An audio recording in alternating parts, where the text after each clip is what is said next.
नमस्कार, आदाब, सत श्री अकाल। स्वागत है आप सभी का मेरे चैनल पे। आज हम स्टडी करने जा रहे हैं करंट अफेयर्स के बारे में। लेकिन स्टार्ट करने से पहले मैं आप लोगों से बोलना चाहूँगी कि जो भी मैं वीडियोस अपलोड करती हूँ, अगर आप लोगों के लिए वो थोड़ी सी भी हेल्पफुल है तो वीडियोस को लाइक कर दीजिएगा, चैनल को सब्सक्राइब कर दीजिएगा और बेल आइकन को प्रेस कर दीजिएगा। साथ ही एक और जानकारी आप लोगों को देना चाहूँगी कि जल्द ही हम लोग स्टार्ट करने वाले हैं ज्योग्राफी की क्लास, जिसमें हम क्लास 11 से बिल्कुल बेसिक से स्टार्ट करेंगे अपनी ज्योग्राफी की क्लास को, ताकि आप लोगों की भी तैयारी हो जाएगी, साथ साथ मेरी भी हो जाएगी, मेरा रिवीजन भी हो जाएगा। ठीक है, तो इसके बारे में तो जो भी आपके फ्रेंड्स हैं, रिलेटिव्स हैं, जो भी ज्योग्राफी पढ़ना चाहते हैं, तो आप लोग मेरे चैनल का लिंक उन्हें शेयर कर दीजिएगा। ठीक है, तो चलिए आज के लिए हम पढ़ने जा रहे हैं करंट अफेयर्स के बारे में, तो उसको स्टडी कर लेते हैं। पहला है, हम क्वेश्चन के साथ साथ इसमें डिटेल भी पढ़ेंगे। आर्टेमिस समझौता यानी कि आर्टेमिस एकॉर्ड जो हाल ही में खबरों में था, न्यूजीलैंड और किस एजेंसी के अंतरिक्ष अन्वेषण के लिए समझौता है? तो इसका उत्तर है नासा। इसके बारे में पढ़ लेते हैं कि न्यूजीलैंड ने नासा के साथ अंतरिक्ष अन्वेषण के लिए, अन्वेषण मतलब होता है रिसर्च के लिए, एक समझौता किया है। इसके साथ न्यूजीलैंड आर्टेमिस समझौते पर हस्ताक्षर करने वाला 11वां देश बन गया है, जो नासा के साथ 2024 तक और आगे मंगल ग्रह पर मनुष्यों को भेजने की अपनी योजना का हिस्सा बनने के लिए एक समझौता है। नेक्स्ट क्वेश्चन है कि हाल ही में रिपोर्ट किया गया H10N3 का एक प्रकार है, तो ये किसका एक प्रकार है? ये बर्ड फ्लू का एक प्रकार है। चीन ने H10N3 नामक बर्ड फ्लू के दुर्लभ प्रकार के पहले मानव संक्रमण की सूचना दी है। चीन के राष्ट्रीय स्वास्थ्य आयोग द्वारा 41 वर्षीय व्यक्ति में मामले की पुष्टि की गई है। यह बर्ड फ्लू प्रकार कम रोगजनक माना जाता है, जिसका अर्थ है कि यह पोल्ट्री में अपेक्षाकृत कम गंभीर बीमारी का कारण बनता है। दुनिया में अभी तक इस संक्रमण का कोई दूसरा मामला सामने नहीं आया है। थर्ड क्वेश्चन है कि हाल ही में किस बैंक ने आर्थिक शोध रिपोर्ट इकोरैब प्रकाशित की है? तो भारतीय स्टेट बैंक ने प्रकाशित की है अपनी ये आर्थिक शोध रिपोर्ट। तो भारतीय स्टेट बैंक ने अपनी आर्थिक शोध रिपोर्ट इकोरैब में वित्त वर्ष 2021 से 2022 के लिए भारत की जीडीपी 7.9% की दर से बढ़ने की भविष्यवाणी की है। पहली रिपोर्ट में 10.4% की वृद्धि की भविष्यवाणी की गई थी और अब देश में कोविड-19 महामारी की दूसरी लहर के बड़े प्रभाव के कारण इसे डाउनग्रेड कर दिया गया है। आगे बढ़ते हैं अपने नेक्स्ट क्वेश्चन पे। फोर्थ क्वेश्चन है हमारा कि जापानी खिलाड़ी नाओमी ओसाका कौन सा खेल खेलती हैं? तो ये टेनिस खेलती हैं। टेनिस चैंपियन और दुनिया की नंबर 2 नाओमी ओसाका ने घोषणा की है कि वह फ्रेंच ओपन से हट जाएंगी और कुछ समय कोर्ट से दूर रहेंगी।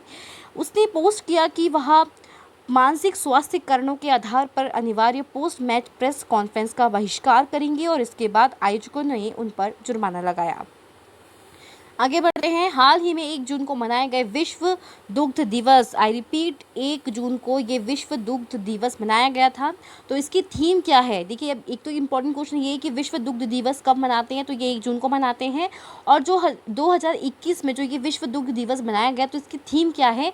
Sustainability in the dairy sector, ये इसकी थीम है। इसके बारे में पढ़ लेते हैं कि हर साल 1 जून को संयुक्त राष्ट्र का खाद्य और कृषि संगठन द्वारा विश्व दुग्ध दिवस यानी कि वर्ल्ड मिल्क डे मनाया जाता है। इस दिन को पहली बार वर्ष 2001 में वैश्विक भोजन के रूप में दूध के महत्व को पहचानने और डेयरी क्षेत्र को पोषित करने के लिए स्थापित किया गया था। इस वर्ष जो थीम क्या थी वो sustainability in the dairy sector है, तो ये इंपॉर्टेंट चीज़ है। ओके, तो चलिए आगे बढ़ते हैं हम। अब हमने क्वेश्चंस केवल 5 डिस्कस किए इसके बारे में। अब हम आगे बढ़ते हैं करंट अफेयर्स में कि जो विदेश मंत्री एस जयशंकर ने वीडियो कॉन्फ्रेंसिंग के जरिए ब्रिक्स के विदेश मंत्रियों की बैठक की अध्यक्षता की। तो यानी कि किसने की? इस बार एस जयशंकर जी ने। इस बैठक में ब्राजील, रूस, चीन और दक्षिण अफ्रीका के विदेश मंत्रियों ने भाग लिया। इस बैठक में मंत्रियों ने राजनीतिक और सुरक्षा, आर्थिक और वित्त तथा नागरिकों के बीच और सांस्कृतिक आदान प्रदान के स्तंभों पर सहयोग करने पर सहमति व्यक्त की। उन्होंने कोविड-19 महामारी के सामाजिक और आर्थिक प्रभाव पर भी चर्चा की और संयुक्त राष्ट्र और अन्य बहुपक्षीय संगठनों में सुधार की आवश्यकता पर भी सहमति व्यक्त की। उन्होंने सतत विकास, आतंकवाद, इंट्रा ब्रिक्स सहयोग आदि सहित कई मुद्दों पर भी चर्चा की। सभी सदस्य देशों ने बहुपक्षीय प्रणाली के सुदृढ़ीकरण और सुधार पर ब्रिक्स संयुक्त मंत्री स्तरीय वक्तव्य को अपनाया और जारी किया। आगे बढ़ते हैं कि मंत्रियों ने ब्रिक्स वैक्सीन अनुसंधान और विकास केंद्र की स्थापना के लिए अपनी प्रतिबद्धता दोहराई। देखिए 2021 के लिए क्या महत्वपूर्ण तथ्य है कि ब्रिक्स है वो 5 प्रमुख उभरते देशों ब्राज़ील, रूस, भारत, चीन और दक्षिण अफ्रीका द्वारा गठित एक समूह है। दक्षिण अफ्रीका जो है 2010 में इस समूह में शामिल हुआ था।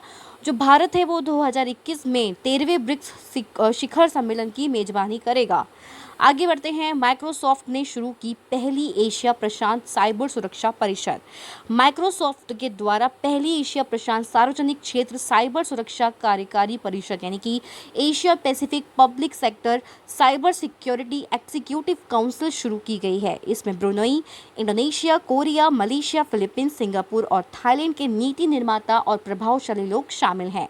परिषद का उद्देश्य साइबर सुरक्षा में सार्वजनिक निजी भागीदारी में तेजी लाना और खतरे की खुफिया जानकारी साझा करना है। परिषद की बैठक वर्चुअल त्रैमासिक आधार पर होगी। परिषद के हिस्से के रूप में सरकारी एजेंसियां और राज्य के नेता एक फोरम में शामिल होंगे। फोरम में माइक्रोसॉफ्ट और उसके साइबर सुरक्षा उद्योग सलाहकार शामिल हैं।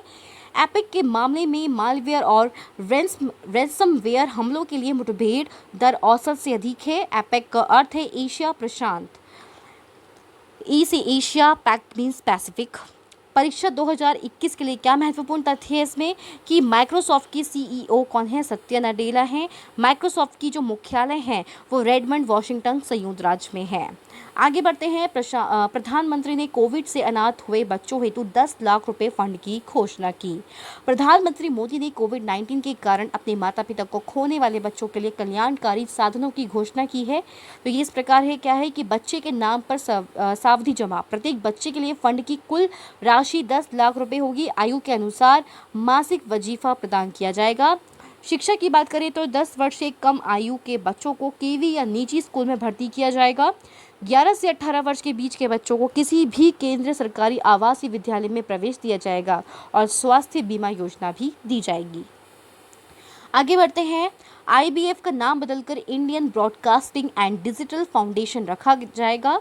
इंडियन ब्रॉडकास्टिंग फाउंडेशन यानी कि आईबीएफ का नाम बदलकर Indian broadcasting and digital foundation यानी कि आईबीडीएफ यानी कि इसमें डिजिटल जुड़ जाएगा। ठीक है, तो डिजिटल फाउंडेशन किया जाएगा और यह डिजिटल स्ट्रीमिंग प्लेटफॉर्म को कवर करने के लिए अपने कार्य क्षेत्र का विस्तार करेगा।